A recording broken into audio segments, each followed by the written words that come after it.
Likewise, I want women to adorn themselves. Now, He wants women to adorn themselves. Okay? So adornment's not bad.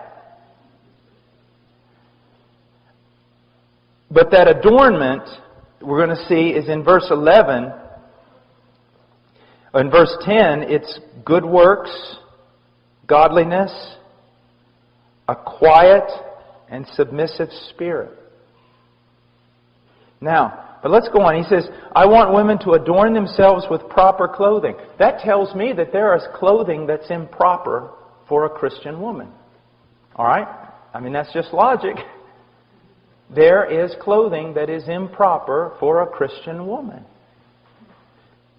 Now, he says, the clothing must be modest. Modest. This is a very important.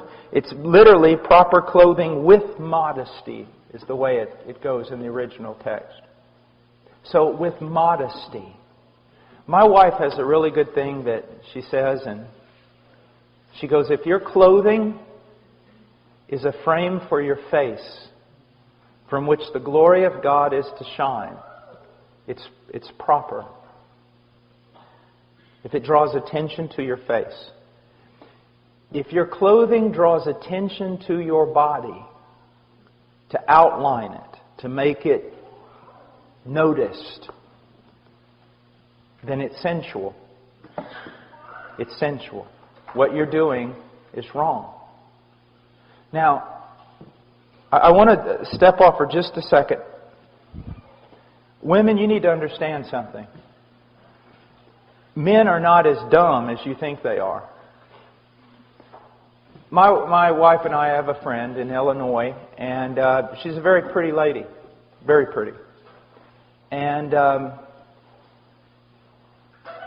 if she walked in that door right now, every man in this room, if he turned and saw her, this is what they would say. Well, that's a very pretty lady.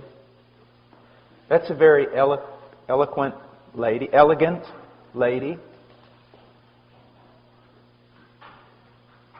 That's a beautiful lady. And that's what they would think. But ladies, there are also women that aren't half as attractive as that lady I just described to you, either in their face or in their body, and they could walk in that door, and the moment every man heard the door open and he looked over there, if he was a godly man, he would have to go like this. Because it's not beauty, it's sensuality. And even though you can't exactly write down the rules and put it all on paper, when you see it, you know it. There is a difference between beauty and sensuality. And God is not against beauty. He is against sensuality. In Philippians, we are told to think on things that are excellent, that are noble, that are just, that are right, that are true. The way a woman carries herself and the way she dresses ought to promote the following types of words: modesty, discretion, wisdom, beauty, elegance, refinement, but not sensuality, luxury, extravagance. You know, extravagance, ladies, is when your husband wants you to take off your earrings so he can make them into lures to catch northern pike.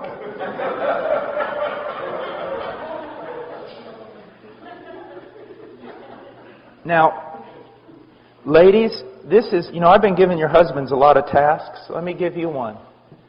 Seek to find out what this means and go wherever the Lord shows you.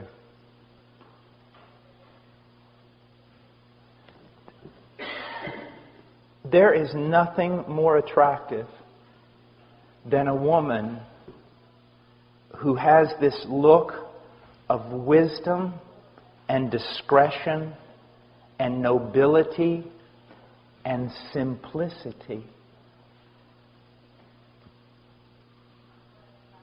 Simplicity. It's just a simple beauty about